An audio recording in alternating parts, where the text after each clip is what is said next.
On a crisp autumn day at Buckingham Palace, a scene unfolded that could have been ripped from a military memoir many of us over 50 might have read or lived. Brigadier General Marcus Thornton, a four-star American officer with a chest full of medals from 30 years of service, stepped out of a gleaming black car, his uniform sharp enough to cut glass. At 6 feet tall and with a voice honed by decades of command, he was a man who expected obedience. Fast. Spotting Royal Guard. Patrick Winters, standing like a statue in his scarlet tunic, Thornton saw a chance to flex his NATO authority. "This is a direct order. Salute me now," he barked, his tone echoing across the courtyard, a sound that might have reminded some of us of drill sergeants back in basic training. But Winters, a combat vet who'd been dodging danger in Eastern Europe just weeks before, didn't flinch. His refusal wasn't defiance, it was protocol, rooted in a 300-year tradition of the Queen's Guard swearing loyalty to the crown above all else. Thornton, used to troops snapping to attention from Fort Bragg to Kabul, couldn't fathom it. He even laid a hand on Winters' shoulder, expecting compliance, only to have it calmly removed as Winters cited a security breach. For Thornton, this was a slap to his rank. For Winters, it was duty. That clash, American military pragmatism versus British ceremonial resolve, rewrote Thornton's playbook on command and respect. It's a reminder for us older folks who've seen our share of chain of command debates. Authority isn't universal, and tradition can stand as tall as any general's stars when it's backed by a soldier's oath. Respect, it turns out, isn't just salutes. It's understanding the why behind the stillness. Picture a sunny fall morning at Buckingham Palace, where the air's got that bite we all remember from November parades back home. Royal Guard. Patrick Winters stood there, 5 feet 10 inches of pure resolve wrapped in a scarlet uniform, his rifle steady as a rock. To the tourists snapping photos 20 feet away, he was a postcard come to life, but to anyone who's ever worn a uniform, like some of us who stood at attention in the 60s or 70s, he was a soldier through and through. Just 3 weeks earlier, this guy was 2,000 miles away, pulling an intel asset out of a hot zone in Eastern Europe, a mission so hush-hush it'd make a Cold War vet nod knowingly. Now here he was, eyes locked forward in that 1,000-yard stare, facing down a new kind of test. Enter Brigadier General Marcus Thornton, a 6-foot American with 4 stars and a voice that could rattle windows, demanding a salute like it was Fort Benning on a Monday morning. "This is a direct order," he snapped, stepping within 5 feet, close enough to cast a shadow over Winters' polished boots. Most folks would have twitched. Heck, I might have after a long day on the line. But Winters didn't budge. Thornton upped the ante, planting a hand on Winters' shoulder, expecting a crack in that statue-like calm. Instead, with the precision of a man who drilled this move 1,000 times, Winters lifted a white-gloved hand, removed the grip, and spoke. "Sir, touching a Queen's Guard is forbidden. Step back." His voice was steady, clipped, like a sergeant calling cadence. No hint of anger, just duty. That unyielding discipline floored Thornton, who'd led troops across 4 continents and never seen a soldier hold the line like that under pressure. For us seniors, it's a throwback to the best of our service days. Discipline wasn't just following orders, it was knowing your post and standing firm, whether facing a general or a firefight. Winters didn't just defy Thornton. He showed that stillness can be strength, a lesson forged in combat and polished by tradition. It's the kind of grit that'd make any vet proud, then or now. It was a bright autumn day at Buckingham Palace, the kind of weather that'd make you think of fall football games or Veterans Day marches back home. Brigadier General Marcus Thornton, a towering 6-foot American with 4 stars pinned to his shoulders, stepped out of a diplomatic car, his uniform so crisp it could have sliced bread. At 62, with 2 Afghanistan tours and a career spanning 30 years, he was all about results, efficiency over pomp. So when he locked eyes on Royal Guard Patrick Winters, standing 5 feet 10 inches tall in a scarlet tunic that screamed tradition, Thornton didn't see a soldier. He saw a relic, a theatrical prop in a 300-year-old play. "Tactical value of predictable positioning," he muttered, strolling within 10 feet of Winters, his tone dripping with the skepticism of a man who'd rather be plotting troop movements than touring what he called an expensive museum. To Thornton, these guards, posted like statues every 50 feet around the palace, were a quaint British quirk, not real warfighters. He figured their rifles were for show, their stillness a waste of training. Boy, was he wrong.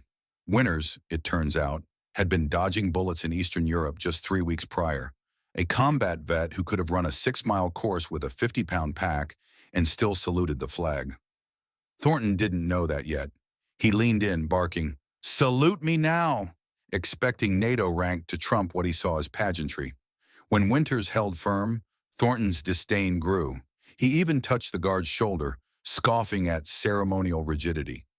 That's when Captain James Edwards, Winters' commander, stepped in, cool as a November breeze. "General, these aren't just guards. They're active duty troops," he said, explaining how Winters and his crew had fought in Afghanistan and Iraq, pulling double duty as both symbols and soldiers. Colonel Edward Blackwood, a retired Brit who'd stood shoulder to shoulder with GIs in the Gulf, nodded along. "That stillness?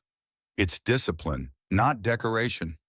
Thornton's jaw tightened, but you could see the gears turning. For us seniors who've watched military roles evolve, maybe you guarded a post in Nam or cheered Desert Storm on TV, this hits home. Thornton's misunderstanding mirrors how we sometimes judge what we don't know. He thought ceremony meant weakness. Edwards showed him it's a steel thread tying history to the battlefield. By the end, as the guard change music swelled, Thornton stood at parade rest, 20 feet from Winters, seeing not a prop but a brother in arms. It's a lesson for our age.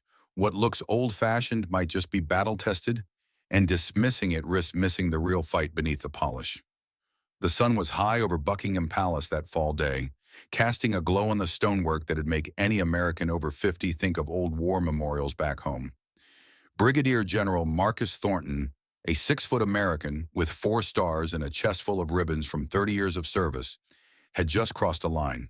Standing 5 feet from Royal Guard Patrick Winters, he demanded a salute, then touched the guard's shoulder when he didn't get it.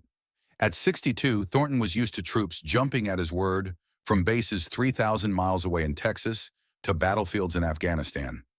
Winters, though, stood firm at 5 feet 10 inches, his scarlet uniform a wall of tradition, his voice steady as he rebuffed the general. "Touching a Queen's Guard is forbidden, sir." The crowd 20 feet away held its breath. Some of us might have felt that tension, like a drill sergeant staring down a recruit in '68. Thornton's face flushed. He saw disrespect where Winters saw duty to the crown. That's when the resolution kicked in, not with fists or shouts, but with words and wisdom. Captain James Edwards, Winters' commander, strode up, his uniform matching Winters but with a captain's insignia. "General, there's a misunderstanding here," he said, calm as a Sunday sermon. He explained, "Winters wasn't just a statue. He'd been in special ops in Eastern Europe 3 weeks ago, a combat vet pulling double duty. Then Colonel Edward Blackwood, a retired Brit who'd fought alongside Yanks in the Gulf, stepped in, offering a handshake. That stillness you challenge? It's the same grit that holds a line under fire," he said, his voice carrying the weight of 30 years in uniform. Thornton, a tactician who led men across 4 continents, didn't double down. He listened. You could see it in his eyes, that shift from indignation to respect, the kind of pivot we've all made when life hands us a new angle. "Combat veterans," he muttered, nodding as Edwards laid out how these guards blend tradition with readiness, standing still one day, storming a hill the next. By the time the guard change music started, Thornton was 15 feet back at parade rest, his posture softer. For us seniors, it's a scene that echoes our own reckonings. Maybe a time we misjudged a buddy's quiet strength, or learned the hard way that rank doesn't trump all. Thornton walked away not humbled, but enlightened, proof that understanding can bridge even the widest gaps. It's a lesson from London to Lexington. Respect isn't forced. It's earned through seeing the why behind the what, whether it's a guard's oath or a soldier's salute. On that crisp fall day at Buckingham Palace, with the sun glinting off polished metals and leaves crunching underfoot, a 6-foot American general named Marcus Thornton learned something that'd stick with him, and maybe with us too. At 62, With 4 stars and a career stretching 3,000 miles from stateside bases to Afghan deserts, Thornton thought respect was a salute snapped off at his command. Standing 5 feet from Royal Guard Patrick Winters, a 5'10" Brit in a scarlet tunic, he barked, "Salute me now," expecting NATO rank to rule the day. Winters, fresh off a classified op in Eastern Europe, didn't budge. His stillness wasn't defiance, but a 300-year oath to the crown. Thornton pushed harder, touching Winters' shoulder, only to get a calm, "That's forbidden, sir," and a request to step back 10 feet. For us seniors, it's a scene that might stir memories. Maybe a time we saw a CO demand obedience, or stood our own ground for something bigger. The standoff could have gone sideways, but Captain James Edwards and Colonel Edward Blackwood stepped in, voices steady as a flagpole. Edwards, Winters' commander, laid it out. These guards aren't props. They're combat vets who'd fought in Iraq and Afghanistan, their ceremony a layer over battle-hardened grit. Blackwood, a Gulf War vet who'd shared foxholes with GIs, added, "That discipline you questioned? It's universal. Keeps them steady here or under fire." Thornton, a man who'd led troops across 4 continents, didn't bristle. He nodded, shifting from irritation to insight. "Different traditions, same principles," he mused, watching Winters from 15 feet away as the guard change music swelled. "It's a lesson that hits home for those of us over 50 who've seen duty wear many faces. Maybe you saluted Old Glory and Nam, or taught your kids what the anthem means." Thornton learned respect isn't just rank. It's understanding the why behind the post, the oath, the stillness. Winters' duty to the crown mirrored Thornton's to the Constitution, 2 sides of the same coin: discipline, chain of command, service. By the end, Thornton stood at parade rest, not demanding but appreciating, a shift we've all felt when pride meets perspective. It's a story from London that echoes in Lexington or Arlington. True respect grows from seeing the heart of another's tradition, not just its surface. For us, it's a nod to the values that don't fade. Duty's the thread tying every soldier, every flag, every generation, whether we're saluting stars or a crown. The encounter between General Thornton and Guard Winters at Buckingham Palace offers timeless lessons for us seniors.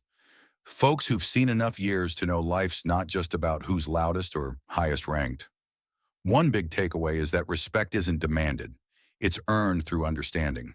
Thornton, a 62-year-old vet, thought a salute defined authority, but Winters, steady as a 50-year-old oak, showed duty to something bigger, like his crown trumps ego every time. It's a reminder that in our own lives, whether dealing with family or old service buddies, barking orders rarely builds bridges.